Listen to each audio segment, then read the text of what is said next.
សូមស្វាគមន៍និងស្ដាប់ដំរុយឆ្នោតយួនប្រចាំថ្ងៃដើម្បីជាកម្លាំងចិត្តសូមពុកម៉ែបងប្អូនចុច like និងសញ្ញាជាម្នាក់មួយផងដើម្បីទទួលបានដំរុយថ្មីប្រចាំថ្ងៃ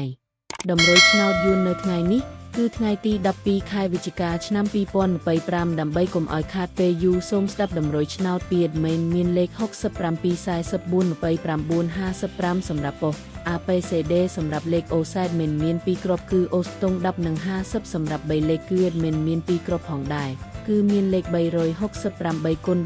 461គុណបើសិនជាពុកម៉ែបងប្អូនស្រឡាញ់និងពេញចិត្តលេខទាំងនេះពុកម៉ែបងប្អូនអាចយកលេខទាំងនេះទៅផ្សងសំណាងបានជាចុងក្រោយសូមជូនពរពុកម៉ែបងប្អូនដែលយកលេខខាង admin ទៅផ្សងសំណាងហេងយើងទាំងអស់គ្នាជូនពរពុកម៉ែបងប្អូនជួបតែសំណាងនិងសុខភាពល្អសូមជម្រាបលាជួបគ្នានៅថ្ងៃស្អែកបន្តទៀត